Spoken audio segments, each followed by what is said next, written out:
Okay, I've got the YouTube side working now. There's a poll in the chat, so please everybody vote in the poll.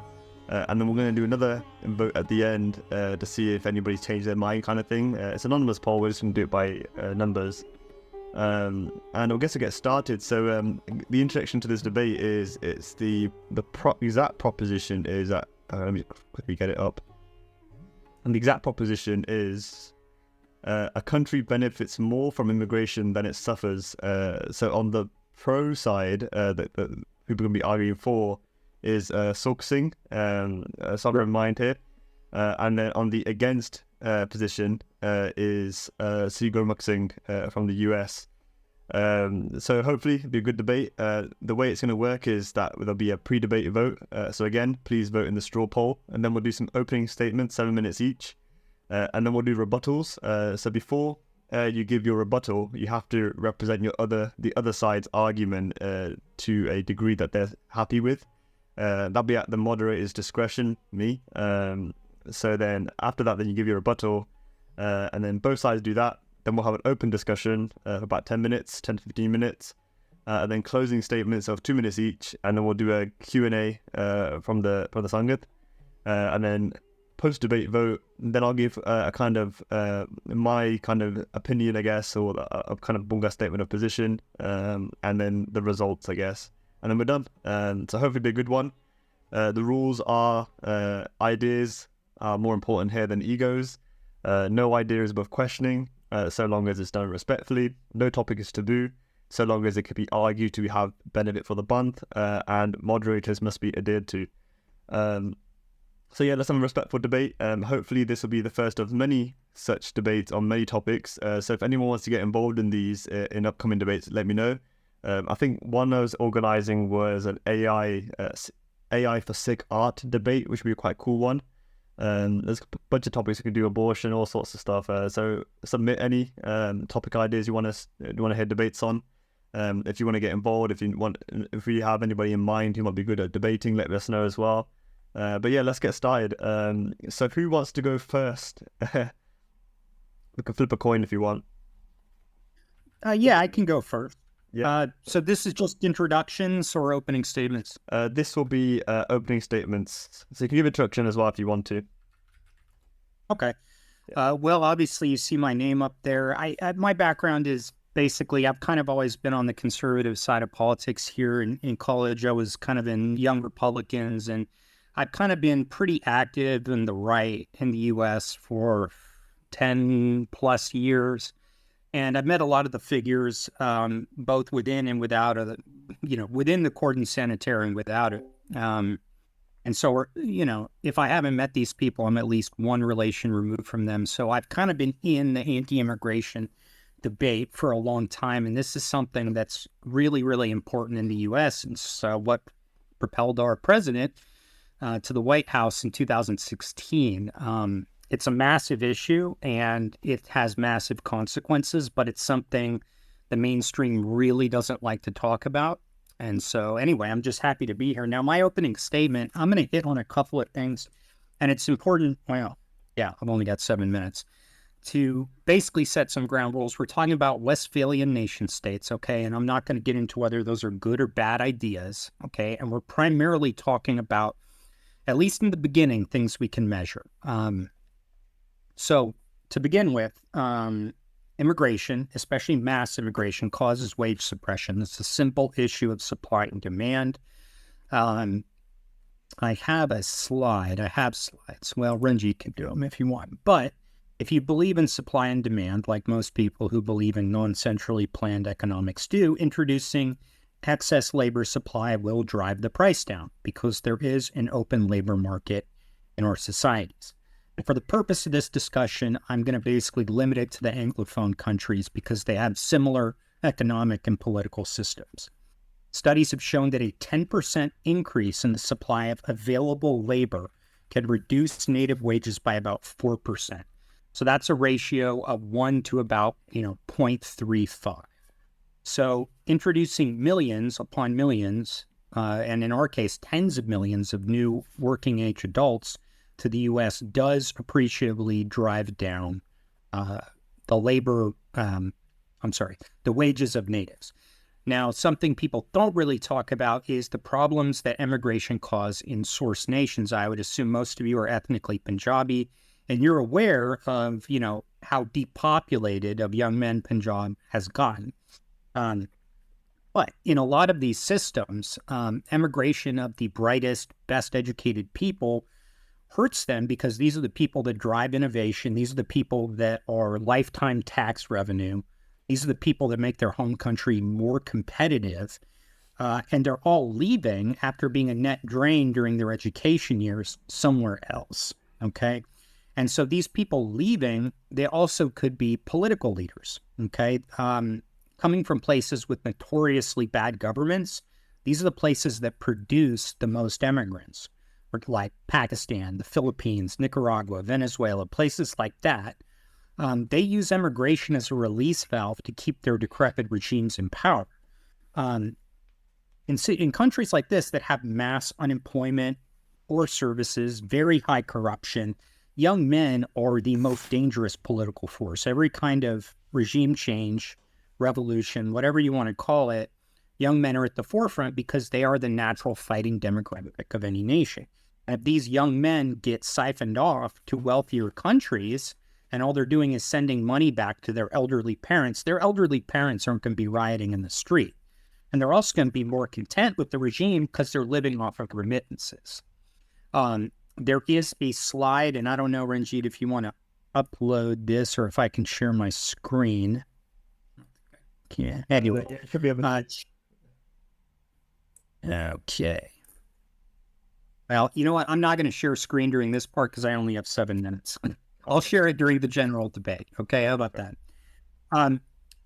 It causes Dutch disease. These remittances basically send a bunch of unearned cash into an economy that was not generated by any activity within the country. This makes demand for local currency go up, which makes things that are not on an international market more expensive. For example, the amount of remittances going into Pakistan has made Pakistani real estate more expensive than American real estate, which is insane. But that's the kind of distortions that having your economy built around remittances makes.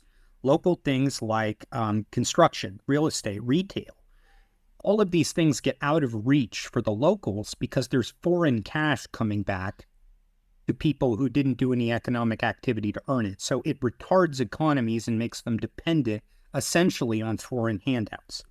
Now, a big argument people make is that immigration fixes aging societies or the aging societies need immigration. But that's actually statistically false if you walk through it because immigrants also get old. So what really you're trying to do by fixing an aging society isn't cramming more people into society. It's keeping the age ratios at an acceptable level. That is to say, X number of young workers to X number of retirees. But those immigrants get old too, and then they swell the number of retirees, meaning you have to bring in more immigrants to pay for the immigrants that are now retiring. So as this works statistically, you're basically just increasing the number of immigrants you need to bring in to run this Ponzi scheme. Now, elite immigration is obviously a strong argument people make for immigration, but we've got an awful lot of non-elite immigration and statistics in Europe and the UK and the United States. Oh, is it time? I don't Sorry. that. 1 minute. Yeah. Never contribute to the commonweal. They take more in taxes than they contribute. Immigrants have shown to be disproportionately responsible for crime in both the UK and the United States, not solely, obviously, but disproportionately, which is another drain on public finances.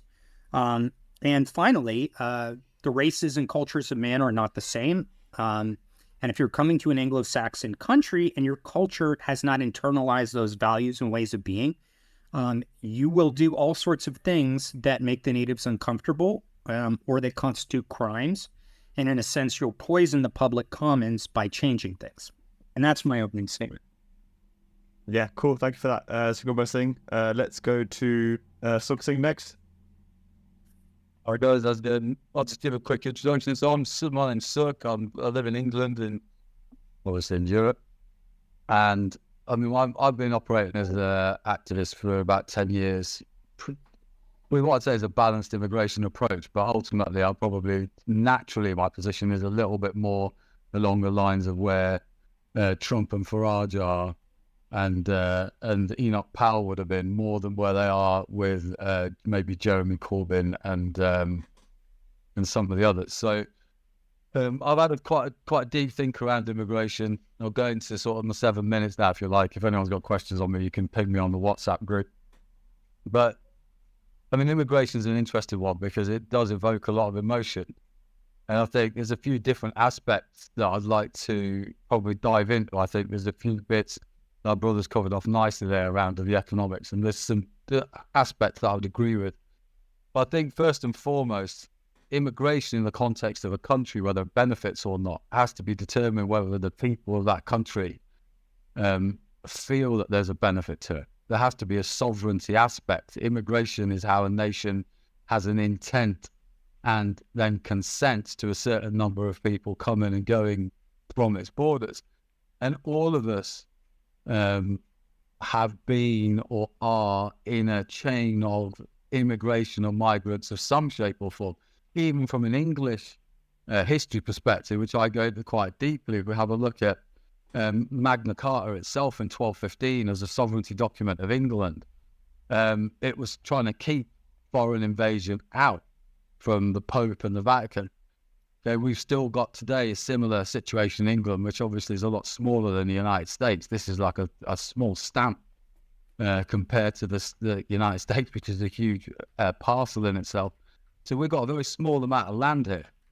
So from a sovereignty perspective, you go into the economic question, which we've come up. So there's sovereignty, there's economic parts of it.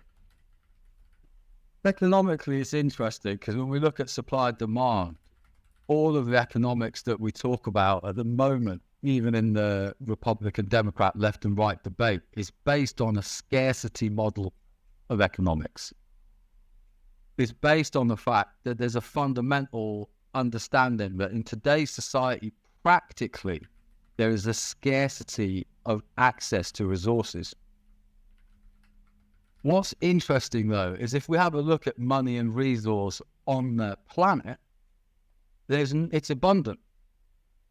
And if we have a look at the side of the political spectrum from which generally an anti-immigration stance will come from, it is also the side of the political spectrum that generally doesn't agree with scarcity model economics.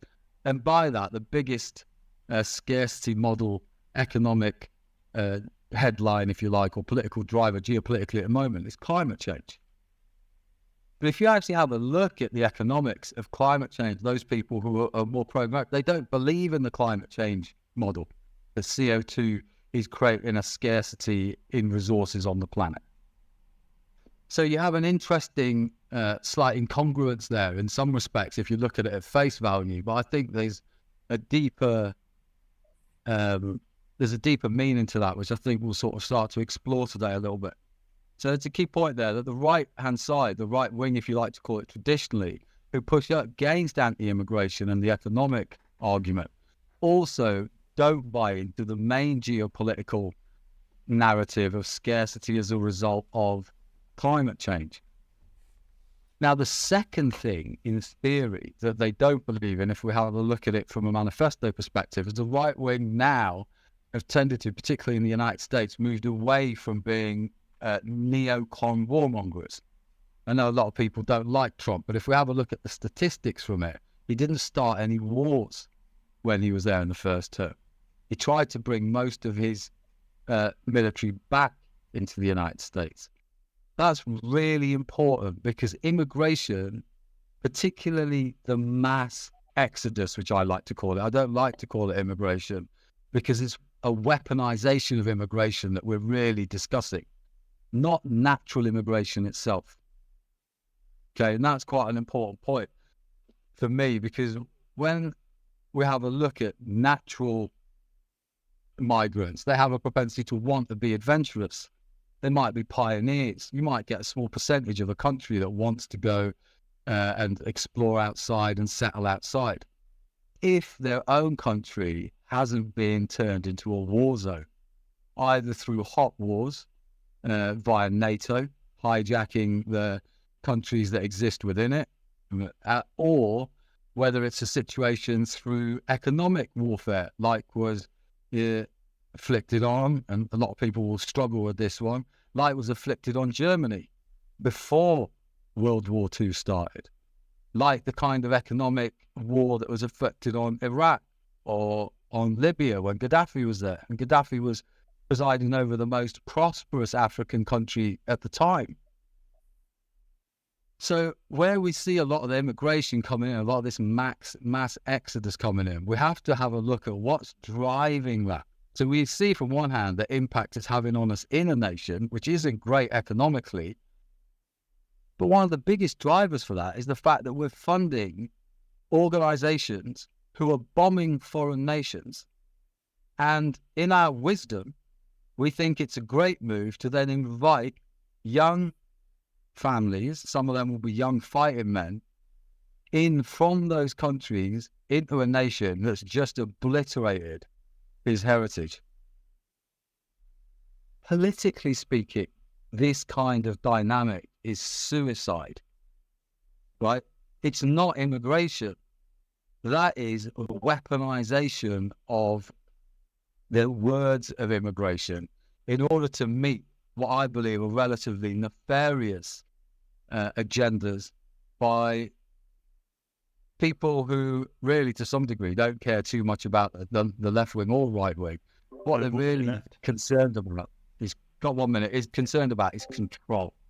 And that's my key moment today, is that immigration, as we're discussing it here, is about a weaponization of immigration, not naturally people moving around. And in that situation, we have to understand that getting good quality resources, good skills in and out of countries for a balanced dynamic and population, so it doesn't become introvert, far benefits it. But the disbenefit of mass exodus immigration is also a disbenefit of war to the countries that are afflicting that war on other nations economically. So we've got a bit of a dichotomy here where the same source problem is creating two issues that are both creating a supply and demand problem. Yeah, we call that invade the world, invite the world. Yeah. And in Europe, there's stuff that's been in place since the 1920s at least, through something called the Clergy Plan.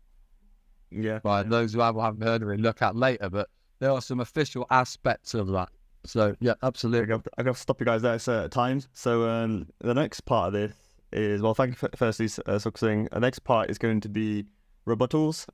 So Bunga, before you go and do your rebuttal, I'm not stealing, man. Yeah. You'll have to let it stop. Before you do that as well, just quickly, I can't share my timer screen. It's on like a different monitor, so it's going to be weird. But I can do, I can share your slides, that document you shared to me, Bunga. Yeah, during discussion. Yeah, during discussion. Cool. You just let me know when you want to share it. I can share it. So yeah, your time to just, well, let's do the rebuttal first, and I'll start your timer when Suksing's happy with your. So the steel man, I believe Sukha Singh's position is that immigration restrictionists, right, broadly speaking, the right wing across the Anglophone world, Canada, U.S., England, Australia, they're insincere. They love interventions abroad that are often catastrophic for these third world countries, and the smashing of infrastructure and destruction of economies, and in some cases mass murder that takes place in places like Syria and Afghanistan and whatnot, causes these mass waves of humanity to issue forth. And then on the other hand, they're not willing to do anything. They claim their hands are tied when all these people kind of stream in illegally to various countries. No, a steel man is not a rebuttal. A steel man is making your opponent's case as strongly as you can.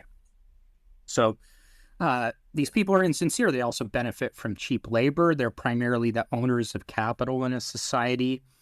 And based on their own way of thinking, they fundamentally, to counter people that have kind of Marxist views on economics, say that, well, the economy is not a zero-sum game, right? A rising tide can lift all boats. Capitalism generates new value constantly.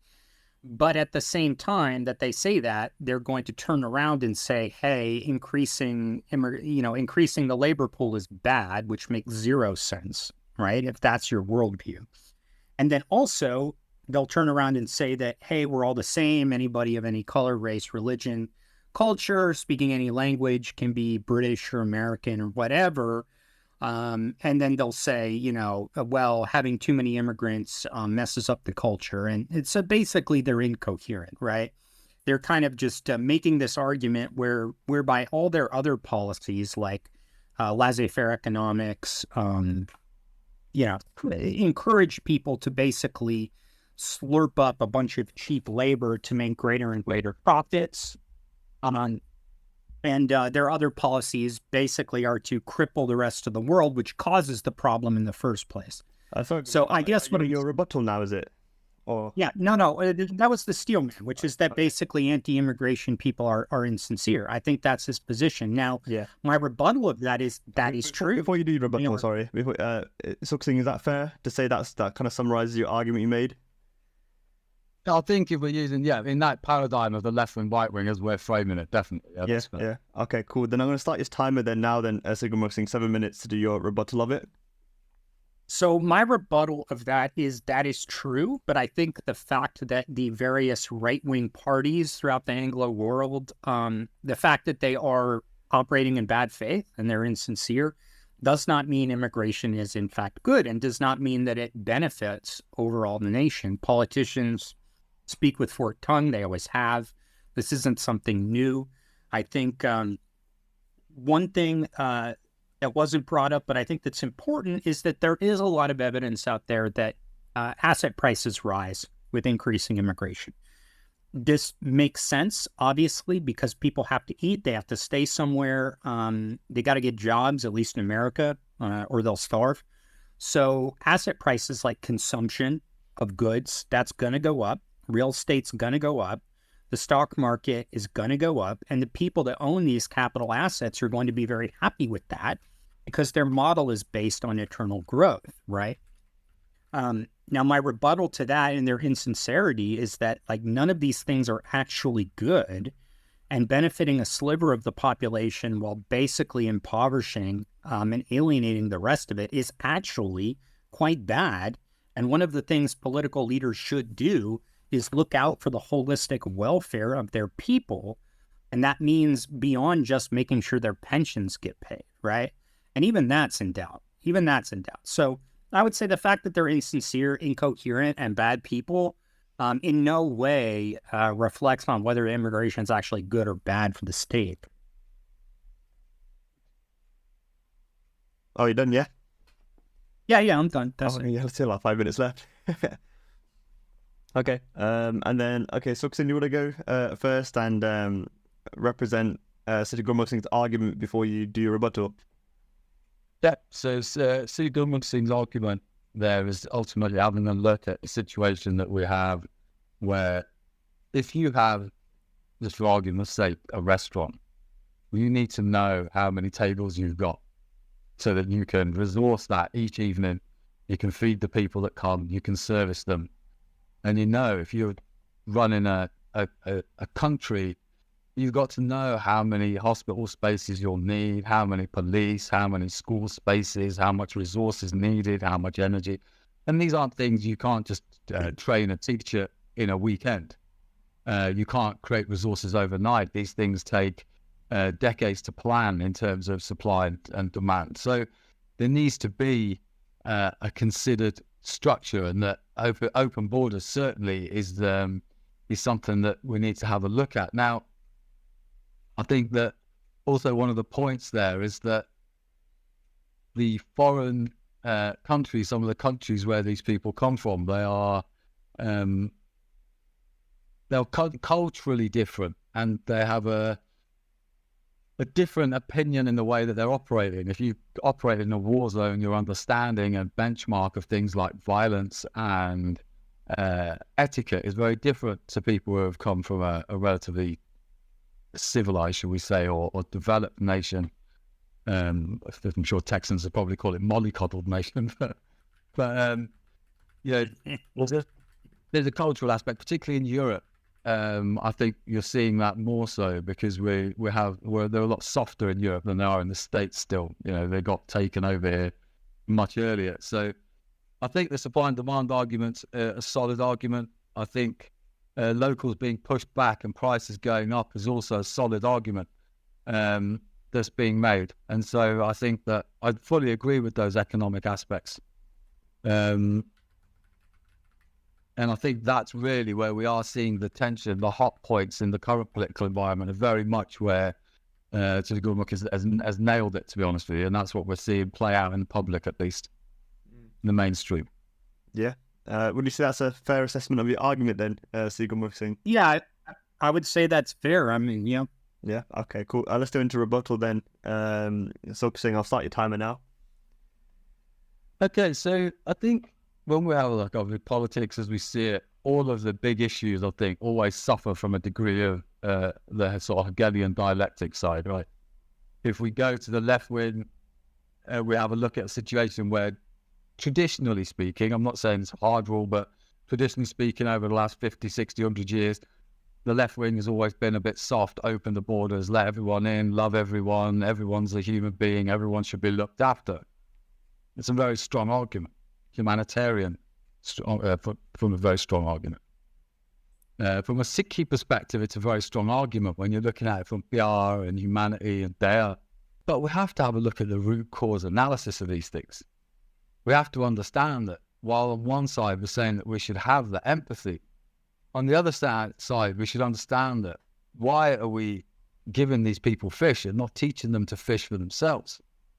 Why is it that people are looking to leave their homeland, their home nations, their families in order to come to other countries?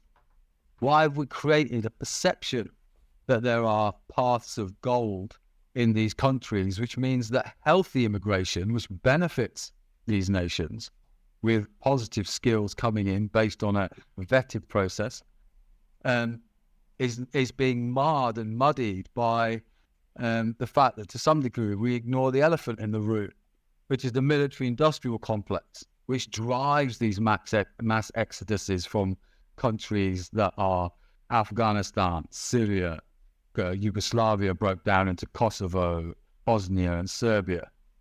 Okay, all of the Somalian aspects of it, all the places that open society via George Soros and other places, and indeed it was George Soros and that who created the problem in Ukraine. And today we've got Ukrainian flags flying all over British houses, bringing in Ukrainian refugees.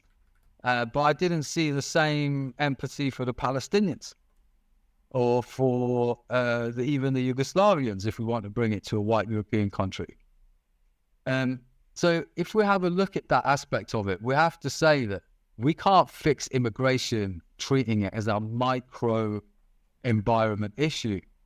We have to treat it by breaking that Hegelian dialectic, by breaking the partisan politics that we see through left-wing, right-wing, where to some degree they keep us caught between the devil and the deep blue sea.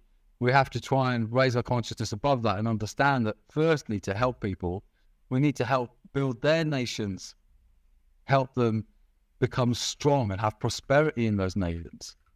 If those nations need some form of regime change, or we determine that there's a problem, a tyrannical regime there, we have to have a strategy for replacing that so that they also benefit from a positive immigration policy from the developed nations. And possibly the developed nations may have some benefits, no doubt, from the immigrants from those particular areas. But what we can't do is just assume that the hot spots that have been created and the hot issues that have been created within our nations are simply to do with what's happening internally. They are completely aligned to the fact that immigration since World War II, in our reasonable living memory, has been completely weaponized. Whether that was the unsettling of the Jews in Europe to push them out, or whether that was the unsettling of the Palestinians to push them out, or the unsettling now of the Anglo races in the countries that they're in, through a term which I won't go into in detail now, but you can look up Loxism, L-O-X, ISM on the internet, one of the most censored terms on the internet of the kind of agenda that's at play at the moment. And of course, being Sikhs, we know firsthand since 1947 what the mass exodus into a particular region can do to the culture and demographic of that region when you're looking at a silent war to essentially infiltrate and overtake a landmass. And for those people who recognize that that's happening in Punjab, that's not pro-immigration into Punjab. That is a dilution and a deliberate invasion to destroy a culture. It is not a positive invasion when you're bringing people in to destroy a particular nation's way of being. Changing the base rule set and the way that a nation expresses its culture is not what pro-immigration is about. Pro-immigration is to enhance and to create stability and thinking through a open, considered, intellectual interface into the wider world. It's not having an open door policy where anyone can walk in and out of your house. And by creating the tensions, by ignoring the elephant in the room, the anti-immigration aspects have tied in the weaponization of immigration into healthy immigration and creating an unnecessary level of tension in the nations in which that's happening in order to try and raise the awareness and deal with what I think is a legitimate economic and cultural threat. Okay, closed rebuttal. Okay, you're done, yeah? I think I had a minute left. Yeah, I'm very good. Let's go into now then open discussion for about 10 minutes. And then, so this way this works is you can just sort of like talk like at the same time, try to interrupt each other too much, and I'll try and moderate as best I can. Yeah, well, I mean, I really agree, actually. So, it's kind of a weird debate because I think in some ways we both agree with each other, but I think he's right in that the meta problem is way more important than the specific problem. And within the frame that we're currently operating in, maybe fixing immigration is just not possible without fixing the whole system. And that's obviously a pretty daunting challenge. And so maybe it's just not a matter of a couple position papers or, reforming some laws here and there. It might be a completely massive, massive project. Now, if you want to look at the paper, number one is a series of graphs that I put along with the sources that show that immigration does not solve the problem of an aging population. You can peruse these. They were uploaded in the chat. Immigrant fertility rapidly falls to native fertility or close to it. So it's not a long-term solution either. Number two is Dutch disease. That's what we talked about with the inflation. Are we viewing it here? Oh, he's projecting here. Yeah. Number two is Dutch disease. And so you can see right here, they graph exactly how Dutch disease, which is basically a disease of windfall cash, what it does to economies. Okay. Number three, you can see an increase in the labor supply decreases native wages. Okay. And both of these, this is for the UK and the United States, I believe in both of these, where they basically, as immigration's gotten larger and larger, people's wages have topped out. Number four is most immigrants are actually a fiscal drain. This first graph is from Denmark.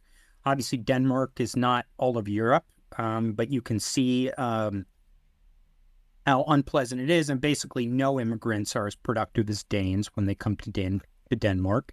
And some immigrants are never productive, even in their peak earning years. Oh, how are you defining productive there? So you're going to say, like, what's that based on? Like, what is defining productive?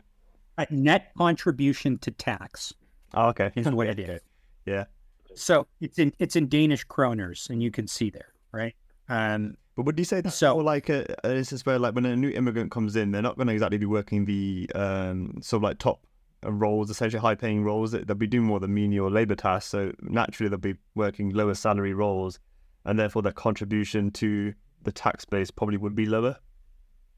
Yeah, I would say that. However, they also disproportionately use social programs, which is the next one. So if you're importing immigrants, and the strong case for it, and I agree with my opponent here, the strong case is that, well, the value add is further up the chain, right? You're bringing in unskilled labor, they're bussing tables, they're cooking food, they're driving buses, they're doing all this kind of stuff, and that lets natives take higher and higher jobs. Right. But you can see the net drain is also higher. So if you're bringing people in just to get them on welfare and have a bunch of Moroccans like smoking weed outside of a bus terminal, then why are you bringing them in the first place? That's a fair point regarding the welfare state part of it. I mean, Singh, I'm not sure if you wanted to come in on that. Like, how would you sort of do that with people sort of coming in and then sort of taking advantage of the social welfare systems that are already in the state? Yeah, I think it's really interesting because there's a good point there on the tax bit, which will come on in a sec. But I think this is where you have to have a vetting system where when someone is applying to come into a country, the first thing is what's their intent for wanting to come in? If someone hasn't got the skill set, can't speak English, can't assimilate and integrate into society and provide value, then what is the driving reason for bringing them in? Because in an odd way, the flip side of it is, if you have a look, tax itself is problematic as a wider thing. We have a look that their net contribution to tax is less. Yeah. But some ways, even what you'll get is immigrants like our folk that came in originally, if we have a look, they came in, they tend to have a survivor mentality, right? Like our folk, the generation above us, they worked really hard. Like my parents who came there as kids, they were like 12 years old or so, and then my grandfather. Whereas my work ethic compared to theirs is terrible because I haven't got a survivor mentality. I'm not trying to learn a language and put food on the table. I was born here. I speak the language. So I've got a better position to move forward. But I've also got a better sense of free thinking as a result of having two worlds to draw upon. I'm more likely to become an entrepreneur, which means I'm more likely to avoid paying the taxes that people who were born into a system that aren't trained, or more importantly, they are conditioned to fit within a particular system and become obedient to it. They slip into that system. A really good example of that is during the COVID lockdown, a lot of the people were complaining that the mosques were open. Now, it's really interesting because I was so disappointed with a lot of the right wing in England when during lockdown that they weren't fighting for their football clubs and their pubs to remain open. And so you've got a situation where people felt, they feared. Yeah. So what you're saying you've got people that loved life more because they come from outside and they had a better sense of challenging the government than the natives did. That's a really good example of pro-immigration benefit to the local migrants. Like in England, a lot of the pro-Trumpers and that are actually immigrants. Yeah.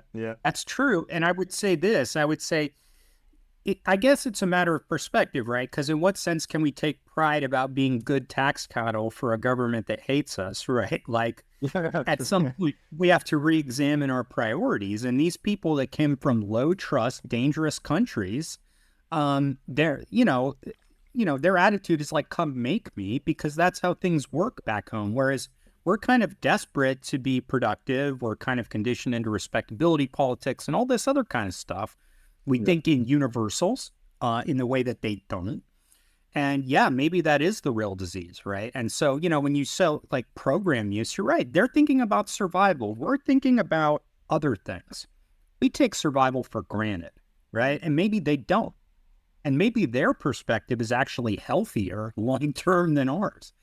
We don't know how much of this is actually a hothouse flower, right? These societies we exist in since World War II, we become incredibly rich, but can it last? I don't know. Yeah, absolutely. I mean, there's the interesting aspect that I think is that globalist immigration versus patriot immigration. Right. But at what point does the immigration balance start to become problematic. And I think that can be at an individual level in terms of some psychological balance of the individual when we talk about the cultures and stuff like that. So is this man or woman right to be coming into England and assimilating? Can they deal with the fact that you got girls walking around in miniskirts, that you can go and buy alcohol openly? Can they handle their alcohol? Are these things that are creating a perfect storm? Right. Are they going to demand certain requirements in order to be here versus the national requirement? Do we need these people here? Are they going to be a drain on our society and our culture and our security? I think there's two aspects. That's a good point. But I would like to talk about the elephant in the room here. Number 5 of the slide is immigration causes dysfunction in the home country. We've been over that. Number 6, immigrants disproportionately commit crime. Okay, so in America, I've chosen, well, England and America are different places. Obviously, in England, I've chosen black people because they're very obviously not English. And England basically had no black people until what, the 1950s, something like that. So any black people in England are going to be immigrants or the descendants of immigrants. That is to say, they're going to be a consequence of immigration. And the same critiques apply to this. In America, I chose Hispanic people because in 1960, the country was 2% Hispanic, and today it's 17% Hispanic. So anybody who's here is basically an immigrant or a descendant of an immigrant. Okay? And these two groups in England, I believe in London, it's something crazy, like 60% of gun crime is done by black offenders. Overall, in the entire nation of England, I believe it's 20%. Something like that, and I've got the actual stats here. But would you say like this is more due to the case that the immigrants coming in are coming in not as skilled professionals necessarily, but as people from impoverished conditions coming into and then living in obviously better standards, but still impoverished conditions relatively to the nation that we're in? And this is more due to that the poor people are generally more likely to commit more crimes. I don't know if that. No, I don't think that's at all. I think crime and poverty have almost zero relationship to each other, right? And I think it's been borne out. I think your ancestors, when they came here, came from a pretty poor country, okay, and they came here and they did not shoot and kill people generally, okay, yeah, and 30%, and you could look at this, okay, so Mexico and Point South generally have higher GDPs and higher standards of living than places like, parts of India. But nevertheless, in the U.S., 30% of our federal inmates are from these countries, okay, that have big, nasty gang problems. In fact, some of the gangs have gotten so big, we describe them as cartels now.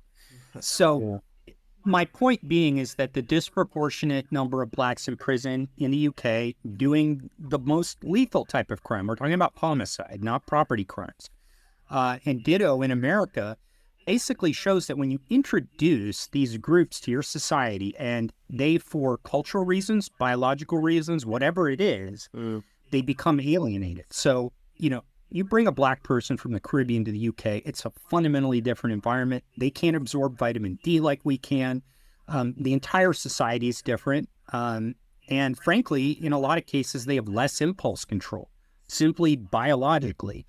And so you're going to get persistent problems. And when you get groups that are less capable than the host population, what happens is they ghettoize and fall to the bottom. And then they become resentful of the mainstream. I think with the black, that's when you really. Sorry, but I think with the black people example, like if you look at the way, like for example, you hear a lot of right-wing rhetoric or conservative rhetoric talk about the idea of, well, they used to do great before a lot of the civil rights movement and stuff in terms of they had fathers in the home, they were more educated, all this kind of stuff, and then the welfare state kicks in, and then they can become reliant on the welfare state, and that kind of perpetuates the poverty. Yeah, I mean, there's some traits. But anyway, you go. I'm sorry. I've been talking for a long time. No, it's good. It's fine. No, you're absolutely right, because that's the problem with the left side of it, is that they turn each and every minority into a victim. Right, and that perpetuates the problem we're talking about from a criminal activity perspective. The people are coming in, and then the left wing are turning them into the victim mentality, charity cases. that isn't, if you're going to bring people in, you need to empower them. You need to teach them and encourage them to be empowered citizens.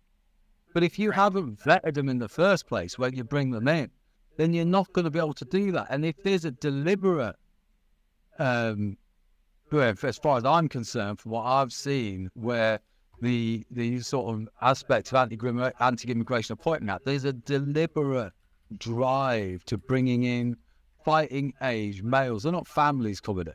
They're fighting age males coming in from those countries, because that was the plan in order to try and create the racial tension required to bring what we'd call the sort of a Western Anglo countries to their knees during this period, particularly had 2016 gone differently. Just to riff on that, of course, it's the exact opposite of Sikhi, right? Where we want to tell people they're not victims, and they in fact hold their own destiny in their hands, right? Yeah. Teach them to fish, eat from your own hands, do honest work. We're not here to just serve endless hunger to waves of refugees, okay? They're supposed to work for themselves, but infantilizing them, and then when they do fall to the bottom, telling them that it's all whitey's fault is obviously not going to create a good situation. But a problem with the opposite, in my opinion, elite immigration, is then you get cartels at the top. Yeah. Where, okay, I'll give you an example from America. Every single rural freaking motel you travel to in this massive continent-sized country is owned by Patels. You walk in, there's a little altar with Ganesha on it everywhere, okay? How did this happen? Well, they all know each other. They all lend each other money. They all help each other out. And they gain unfair advantages, right? They'll use minority loan programs.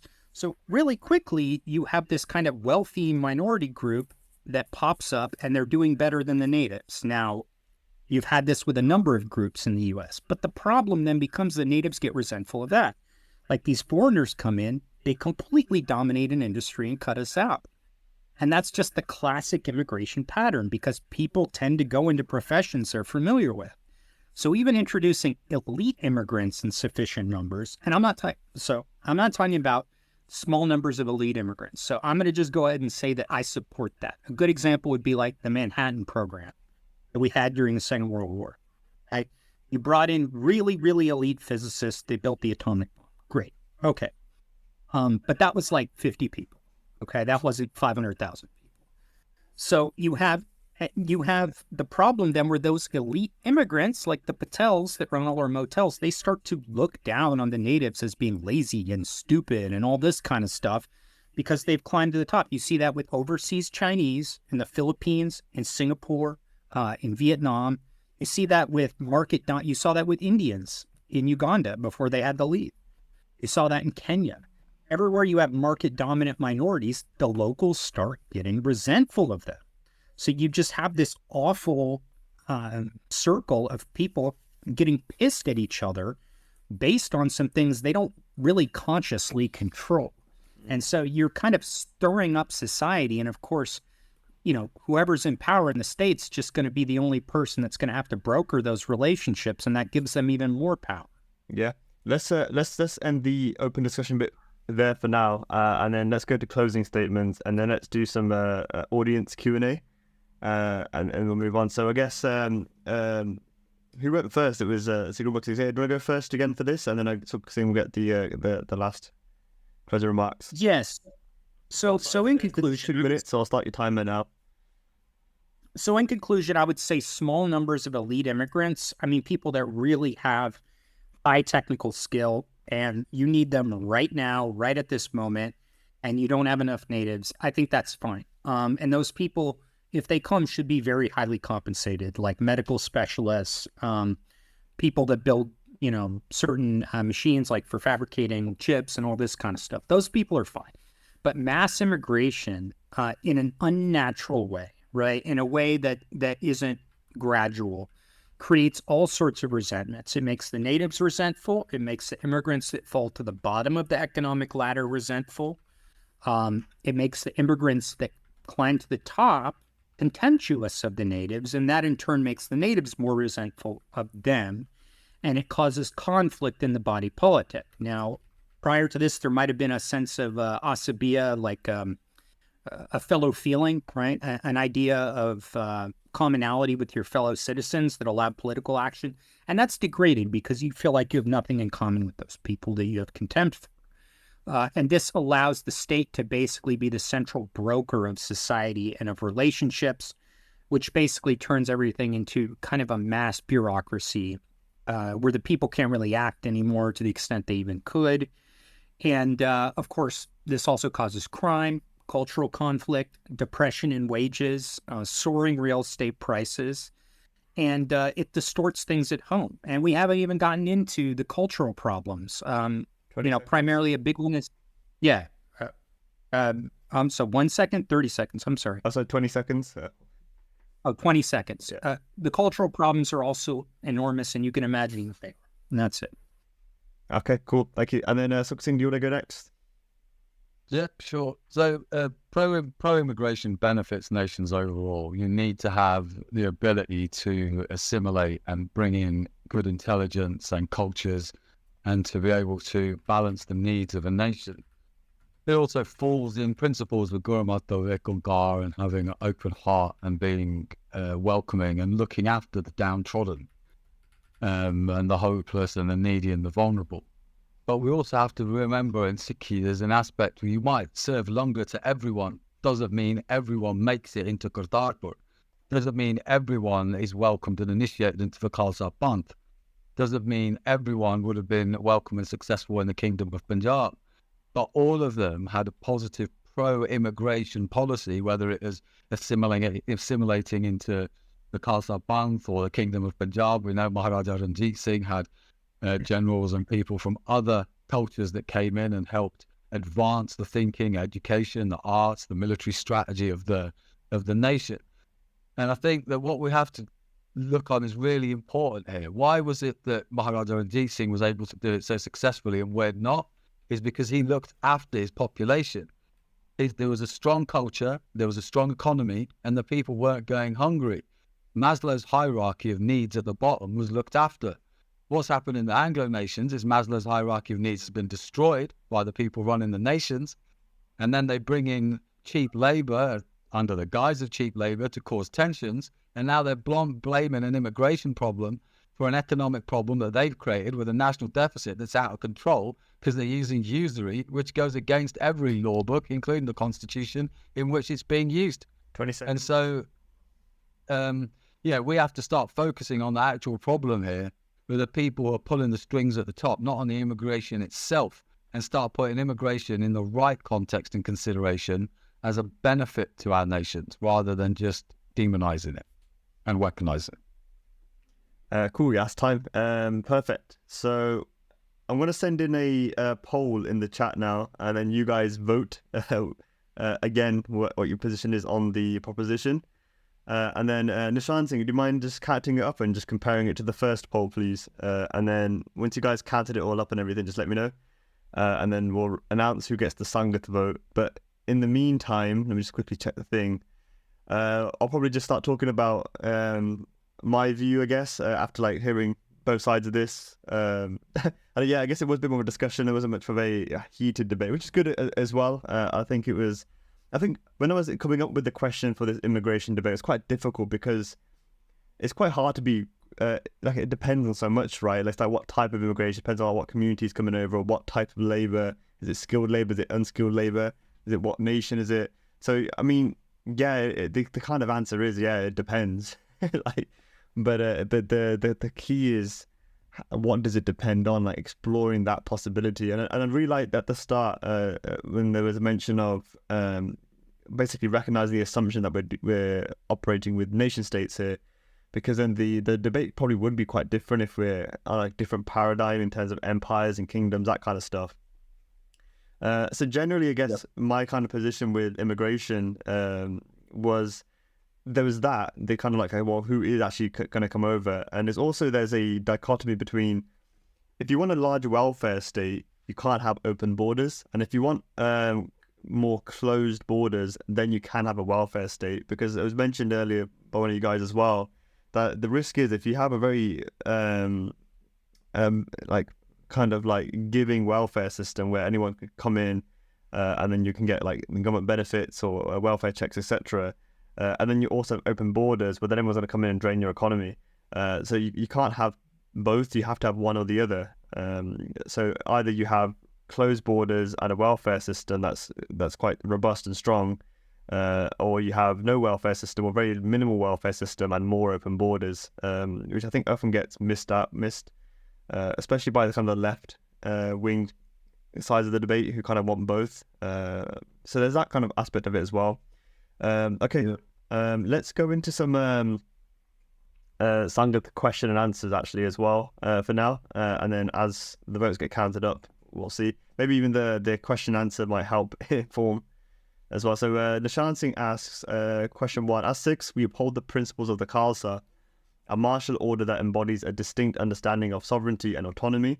The Khalsa acknowledges no authority beyond the Bandh and Waheguru regarding any other form of governance as a means to an end rather than a source of absolute obligation.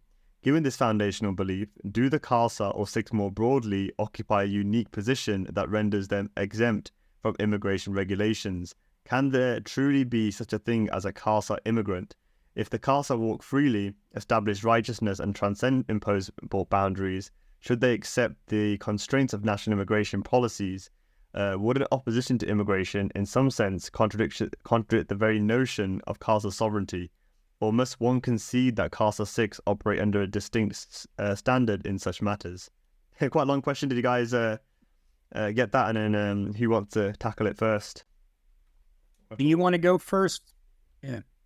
Yeah, sure, no problem. Okay, I think it's a brilliant question actually, because when we have a look at those principles that we're talking about wide terms, natural law or universal law principles.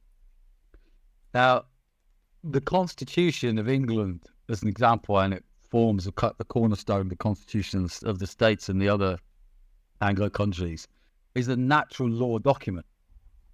And in it, you are operating from divine principle. So what do you mean by natural law? Just so we're all clear. So natural law in England, there's 5 tiers to the law system. It starts at the very top, which is where the assumption of our rights comes in. And in England, your rights are deemed to be granted to you by the Akal Purkh. It's by the Creator. Okay. Right. 1215 Magna Carta simply enshrines the fact, similar to the American Constitution, where it's written in a much more eloquent style. I call it a Fisher-Price version of the Magna Carta because it was written a few hundred years later. That it's those rights of happiness and liberty and stuff that's given from above that we acknowledge and that we protect. Right? That's quite an important factor, because if we go back, there was a case a long time ago where a black guy with Somerset and it's called the Mansfield Judgment. Right, and then there was a famous saying that came out of it, essentially, where it said that it was impossible for a black man to be a slave because anyone that had breathed the air of England was too pure to have been breathed by someone that was a slave. So the sheer virtue of the fact that he was here on this land, breathing the air here, made him free man. Right?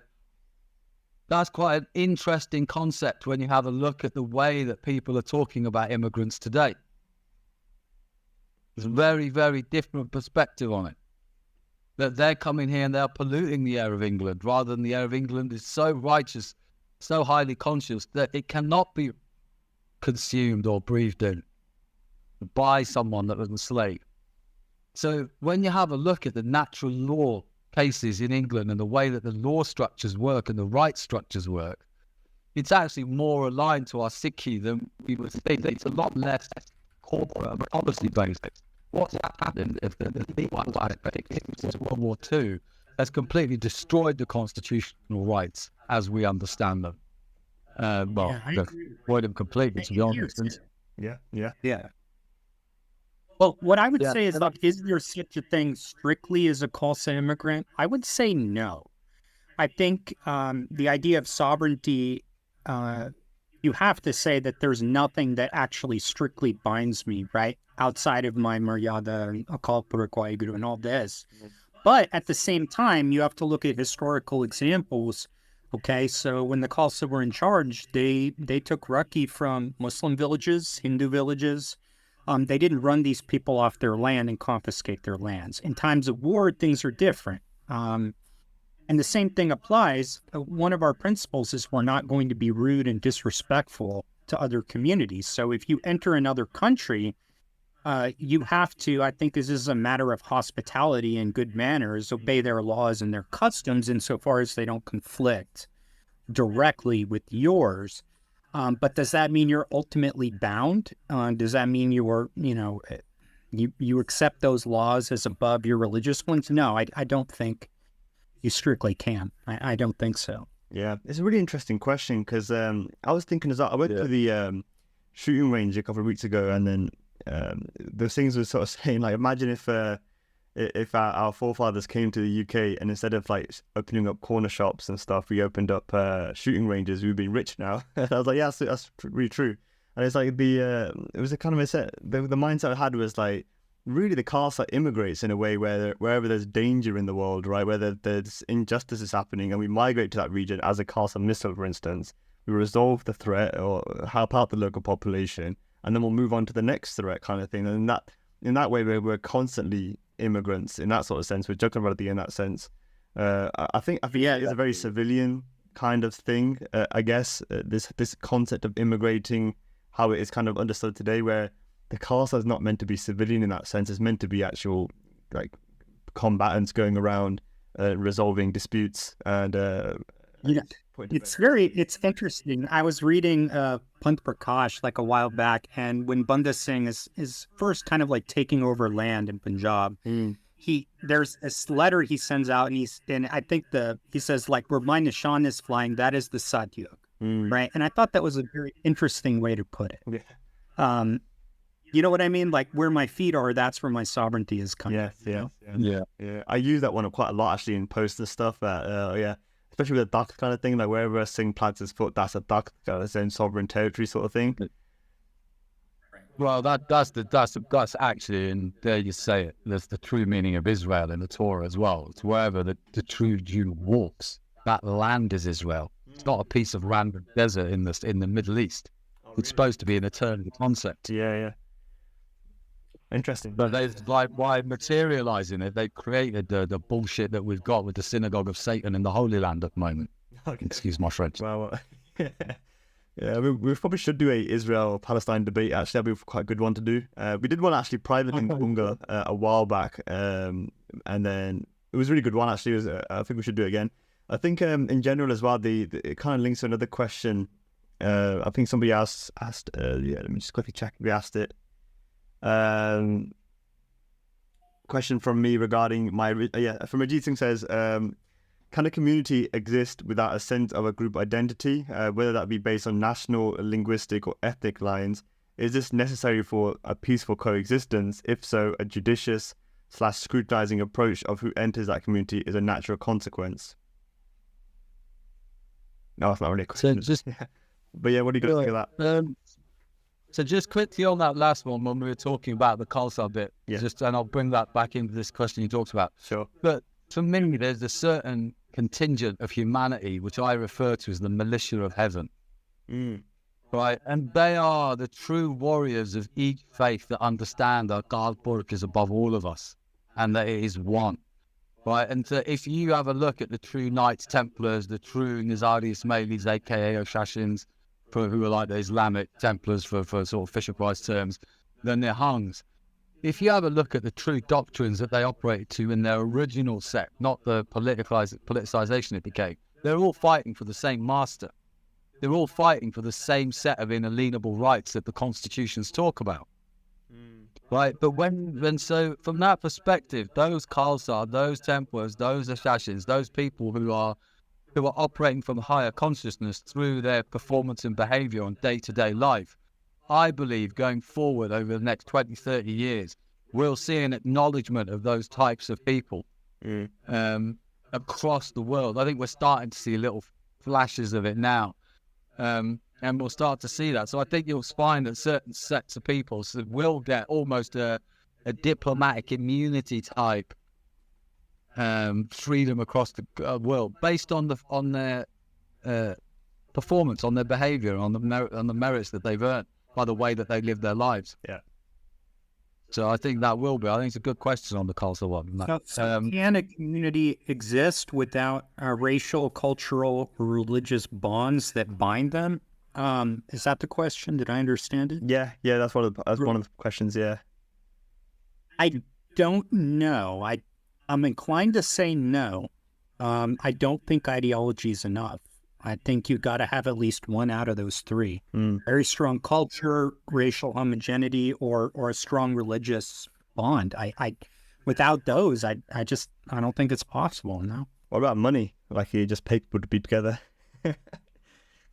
No. Yeah, that's what we're doing now. Is that what a company is? I can just pay people to come and apply their skill sets. I don't think you can't have a strong community and society without a central belief system which is common to that society. Because I suppose even in companies, where the company ethos and stuff, they started developing that kind of corporate culture within it, right? Completely. Here's the problem with states based on ideology, okay?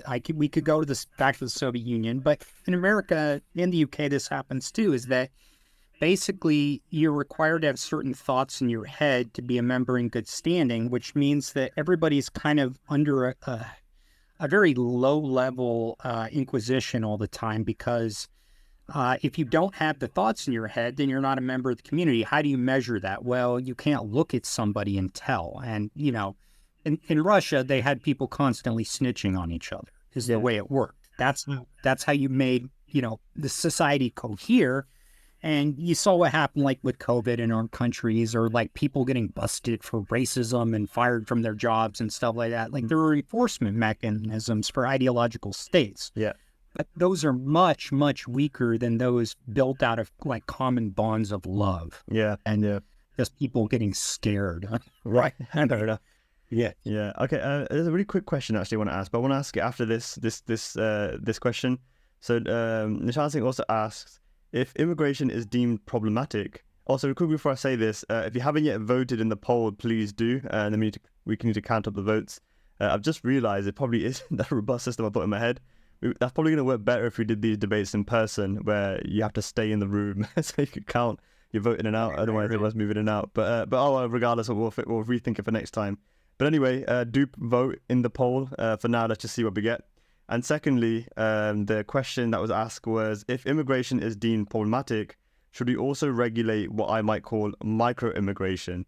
Sri Gulmukh Singh has emphasized that cultural and value-based shifts often occur when immigrants encroach upon a host community, sometimes in ways perceived as antithetical to its traditions.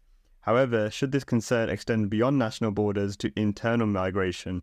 Oh, very good question. For instance, if individuals relocate from urban centres like London to more rural regions such as Brighton, does this constitute a similar form of cultural encroachment? If we accept that large-scale immigration can disrupt local values and traditions, then for the sake of philosophical consistency, should we not also scrutinise or even regulate movements between cities, neighbourhoods, or even households, wherever cultural shifts might occur? Or does this proposition expose an inherent contradiction in the argument against immigration, rendering it implausible? Very good question.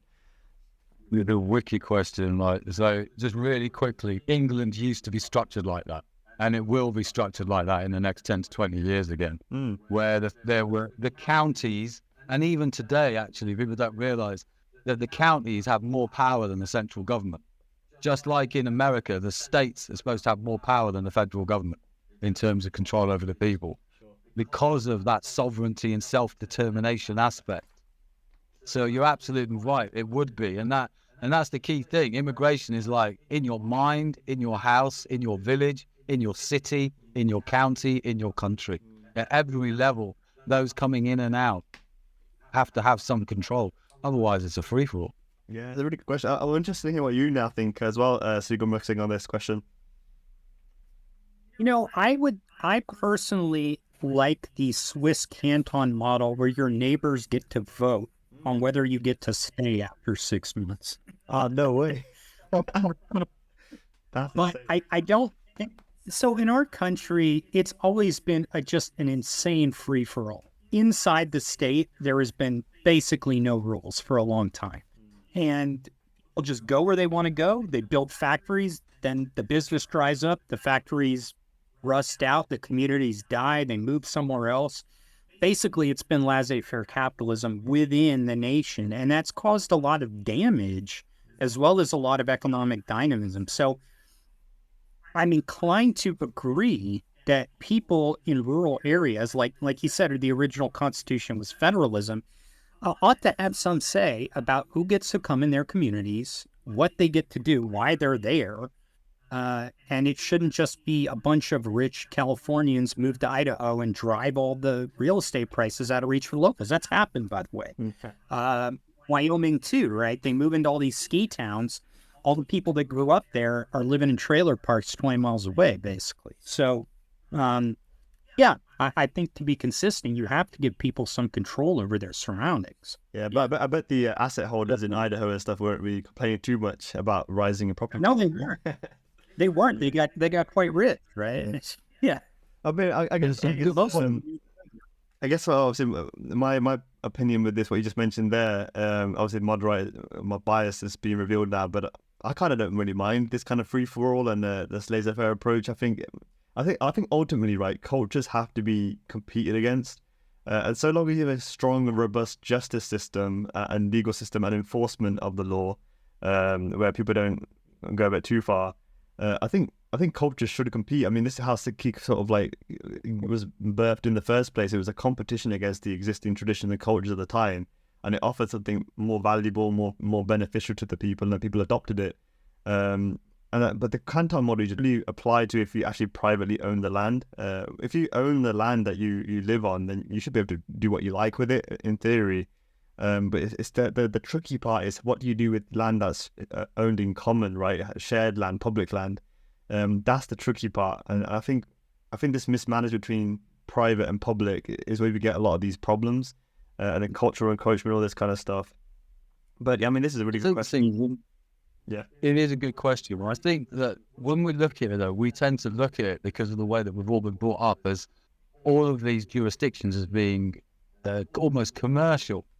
There's a bit of land and that's got a private jurisdiction on it. But if we have a look at what makes a good society, what makes a good relationship, a good marriage, a good team, it's trust, right? And it's this notion of going back to trust networks. Yeah. Right. What happens when you bring in a load of foreign people into Lincoln in Lincolnshire in England?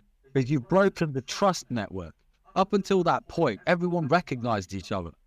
Right, the most powerful CCTV system was when Doris, Mavis, and Betty were looking out of the window, going, "Who's that little fucker that's walking up the road now?"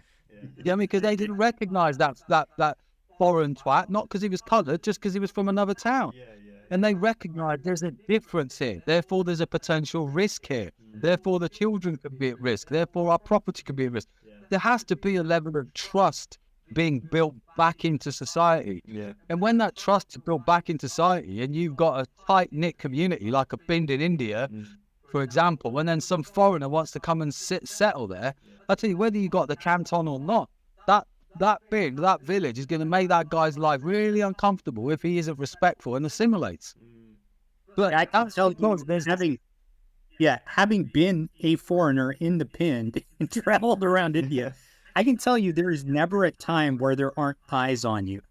Yeah, that's a really good point. And so, everyone assumes, it's that trust.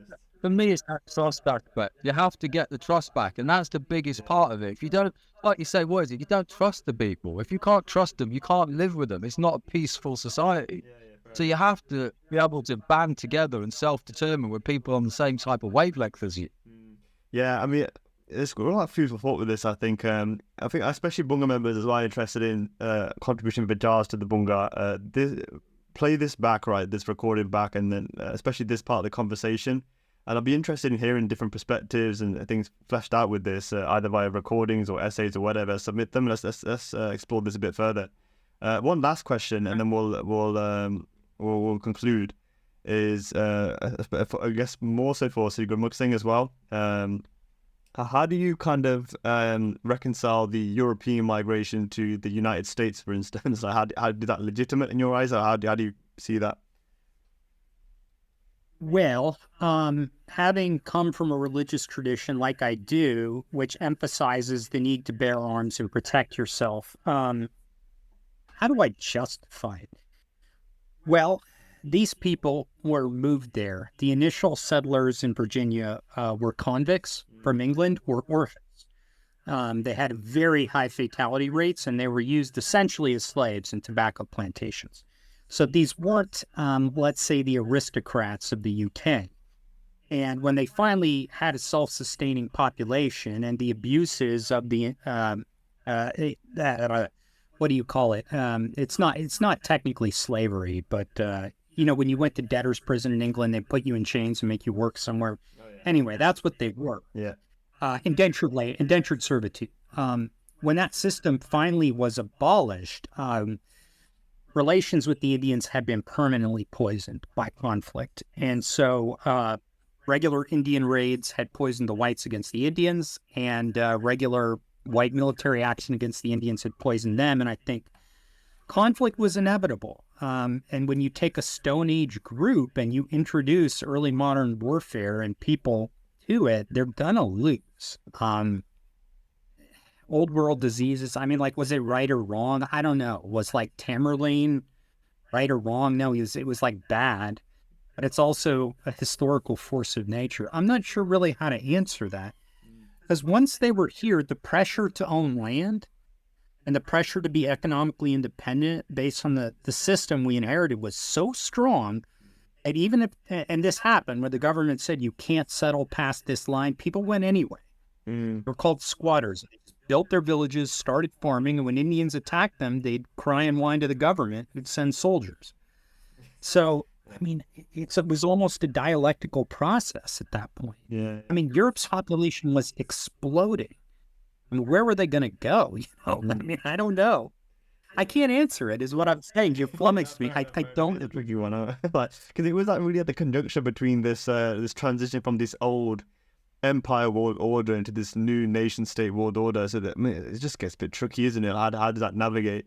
And it wasn't even clean. Yeah, and Asia, where that was happening too. Take these people who've been brutalized. Okay, that's absolutely brutalized. Europe in the early modern period was a rough place. Yeah.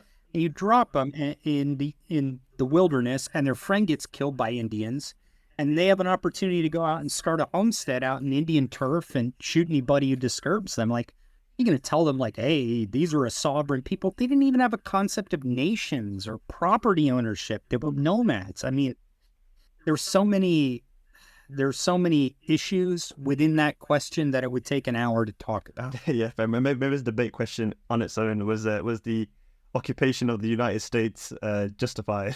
Well, it wasn't just an occupation. It was ethnic cleansing along with conquest. And we don't need to sugarcoat what it was. That's what it was. Yeah. And so let's conclude it there. I'm not sure, Nishant, if you managed to catch up the difference, let us know in the chat, and I'll read it out. Otherwise, not really. Okay, invite to speak. Okay, hold on. Hansi, come on. Hello, thank you. I'm just doing the calculation, so I'll be a couple of minutes. Yeah, no worries. I think we need to rethink about how we do this vote thing, because there's not a consistent audience. I can't believe we didn't think about that beforehand. When we do these in person, I guess we can do those pre and post debate vote kind of things. We'll figure out a different way. But regardless, as I said in the post, the debate format post anyway, when we first announced this stuff, the audience kind of vote doesn't determine who wins or loses regardless, because I just don't believe in democracy in that sense. Like, I believe it's the veracity of the argument, that kind of stuff. So it's the kind of the review. Everyone has their own personal winner with who they think won or lost the debate kind of thing. But I do want to thank both the guys here for how amicable it was, the debate, the level of information given, the perspectives, and the effort you guys at the time have taken out. Do thank you guys for coming on. I hope you guys had fun too. And then do let us know if any of you guys listening would be interested in participating in any future debates, or what other topics you'd like us to cover. especially with the topic today we covered, because this immigration thing is so like multifaceted, you can approach it from so many different angles. It would be good to see any of you guys' further vajad, either through like, I don't know, posts here on the server, or by other means, whether you want to submit an essay on the topic or an article, or any sort of thing. Like, we'll be happy to read through and assess further vajads on this. It'd be quite good. Yeah, I could draw myself into something, sure. Yeah, good. Yeah, happy, good. Yeah, and then we shared your PDF in the chat, right? I'll share it in the other section of the server more properly as well. Go. Yeah, and then I think the chance will just be another minute, and then count up the votes. But yeah, anything else? How'd you go on? I was just going to say on the EU versus USA thing. I think if we look at what is the EU? The EU formed out of what was when the Roman Empire started to break up. It broke into two halves.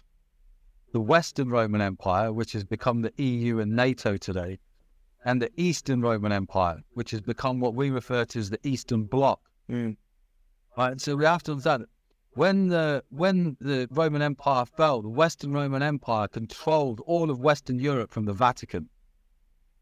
Right, all of the war that occurred in Europe, what has become the EU, is essentially the Western Roman Empire from the Vatican taking over all of those aspects, and all of the free world in the EU that were trying to fight against papal control had to escape further west. Before they went to America, England was that point. So in 1215, when the war in Rochester, when the battle in Rochester happened, after 1215 Magna Carta was signed, that was because they were trying to essentially push back that dark energy that came from from the Roman Empire.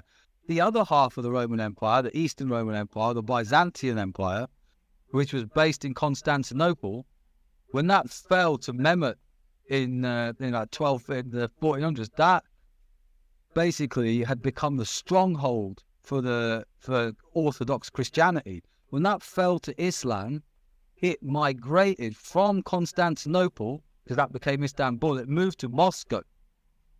Okay, that's a really important maneuver for us to understand geopolitics today.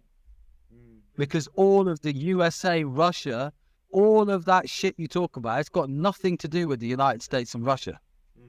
It has got everything to do with the Vatican, Roman Catholics, versus the Orthodox Christians who were based in Constantinople and moved to Moscow. Right, and so when we talk about the EU and NATO, that is the Western Roman Empire from the Vatican. So immigration in that context is these bastards that run the EU that are creating these problems, and creating the NATO are the ones that are forcing the wars that are bringing the immigrants in. That's not a coincidence.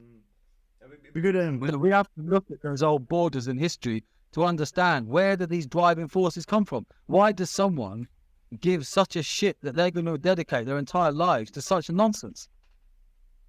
Well, I can say from the American perspective, we didn't allow Catholics to vote till the 1830s. So, yeah, because they got brutally beaten up a lot, well into the 1870s. Anyway, Something anti-immigrants. It'd be good if you could write, or maybe do a write-up, or maybe even like a recording of like some of this history and stuff from your perspective. That'd be quite interesting, I think, to listen through, or at least read through. Yeah. I'll drop it in. I'll drop an image in the chat of it.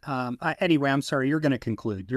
I'll be quiet. Yeah, no worries. Okay, so it looks like Nishad Singh's set it up. So motion: a country benefits more from immigration than it suffers. Post-debate outcomes. So debate results: marked shift in opinions, dramatic reduction in agreement, 6-2, slightly proportional increase in disagreement, 4-3, a substantial rise in undecided votes. Okay, so basically we just sowed doubt in people. Okay, so interpretation results. This is pretty cool. So the most striking observation is the pronounced shift away from agreement, whilst the opposition to the motion, so the Gurmukh Singh side, so only a marginal increase. The primary movement was towards indecision. This suggests that those previously supported the notion that immigration benefits the country have reconsidered their stance, not necessarily because they now align with the opposing view, but rather because they've become uncertain. Thus, the key takeaway is not strengthened opposition to immigration, but a notable erosion of confidence in its benefits. Methodological considerations. The pre and post debate participant pools were not identical in size, with 11 individuals in the initial poll and only 7 in the final count. This discrepancy limits direct comparability. Additionally, we lack epistemic clarity regarding individual shifts in opinion, without identifying whether those who have changed their stance were originally supporters or detractors. It is difficult to determine the precise nature of the opinion shift. Yeah, so this is a big oversight on our behalf. So we'll need to rethink how exactly we do this methodology of the pre and post debate votes. I think it's probably only going to make sense doing those in person, where people actually sit down in a chair and they can't leave. But yeah, I mean, it is interesting. I like this way we interpret the results and stuff. Thank you for doing that, Nishan Singh. We probably do need more votes in the future as well to make any of this kind of like make any sense statistically. But I guess as a starting point, good lessons to learn, both on our end as a Bunga and how we operate these, and also from the lots of knowledge shared today, which I again appreciate massively, and I hope everyone listening got value out of this. But yeah, again, thank you guys for joining. Thank you, Sok Singh and Sigurmukh Singh, for your participation. And then obviously let us know any more feedback or you want to get more involved, etc. After as well. So yeah, let's end it there. All right. Why did you call Saul?